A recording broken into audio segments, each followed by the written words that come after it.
Do you also think कि बच्चे कहीं ना कहीं बड़े होके अपने माँ बाप जैसे ही बनते हैं इन बिहेवियर्स?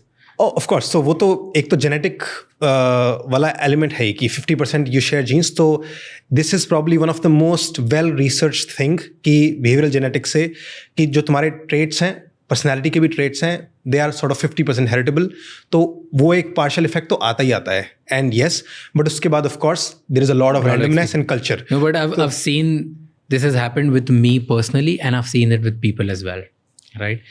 कि तुम अपनी लाइफ में अपने माँ बाप जैसे बनते जाते हो विदाउट इवन रियलाइजिंग कि मे बी गुस्से में मेरे पापा ये करते हैं तो मैं अपने पार्टनर के साथ ये कर रहा हूँ, गुस्से में मेरी मम्मी ये करती तो मैं अपने पार्टनर के साथ ये कर रहा हूँ, एंड तुम्हें पता भी नहीं चलता है. और बाद में एकदम से अवेयरनेस आती, ओह द थिंग जो मुझे सबसे ज़्यादा गलत लगती थी अपने घर वालों में वही मैं बनता जा रहा हूँ without even realising it, right?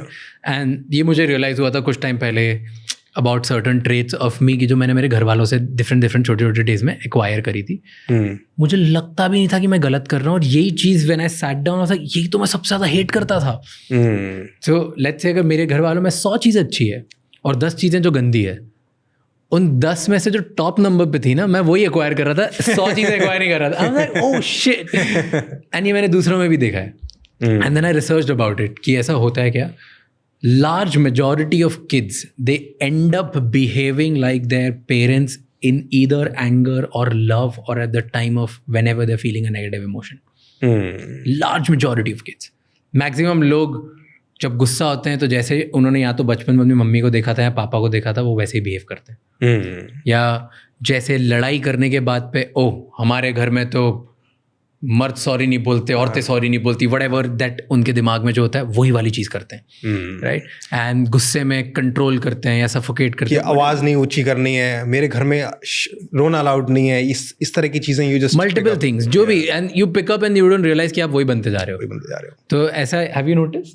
Oh no, of course ऐसा होता है कि नहीं? एब्सोल्युटली होता है. ये तो होता, मतलब in fact that is the dominant force, क्योंकि बोथ जीन्स एंड नर्चरिंग, दोनों नेचर एंड नर्चर, क्योंकि चाइल्डहुड का इसलिए इफेक्ट तो आता ही आता है. क्योंकि इट्स नॉट लाइक तुम्हें कोई इंडिपेंडेंट अपॉर्चुनिटी बहुत मिलती है हमारे सोसाइटी के अंदर जहाँ पर तुम अपने खुद के रिलेशनशिप स्किल्स को एक्सप्लोर करो, लर्न करो.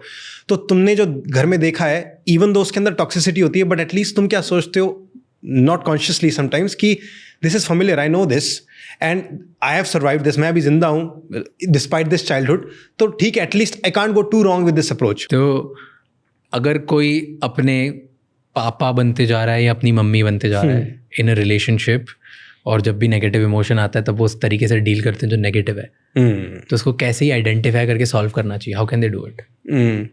टू बी ऑनेस्ट, ये जो नॉलेज है ना कि दैट ये मेरे पापा से आ रहा है, मम्मी से आ रहा है, इसका एज सच ट्रीटमेंट में बहुत हेल्प नहीं है, बट इसका हेल्प ये है कि it can give you the motivation for treatment कि ओ यार मेरे को सही में उस डायरेक्शन में नहीं जाना, at least I am aware of it the problem. So ये it's more in the direction of कि प्रॉब्लम की अब अवेयरनेस आ गई है, बट जो करना है हमें एक्चुअली वो तो तुम्हें बैठ कर जैसे एक बिहेवियर और थॉट की सर्जरी होती है ना, वो वही करनी होगी कि मेरे एग्जैक्ट बिलीव्स क्या है. अब मान लो सामने वाले ने अगर गुस्सा किया है, अब कोई चिल्ला रहा है, इमोशनल है, और तुम कहते हो नहीं आवाज़ ऊँची करो, आवाज़ ऊँची मत करो, ठीक है, शांति से बात करो. अब now this is a way of handling negative emotions. अब तुम्हें घुसना पड़ेगा कि यार तुम्हें वो उसके चिल्लाने से तुमने क्या सोचा, तुम्हारे अंदर क्या क्यों ट्रिगर हुआ, why were you so affected. Thank you so much ये क्लिप एंड तक देखने के लिए. अगर आपको और भी ऐसी क्लिप्स देखनी है तो राज शमानी क्लिप्स चैनल को सब्सक्राइब कर लीजिए.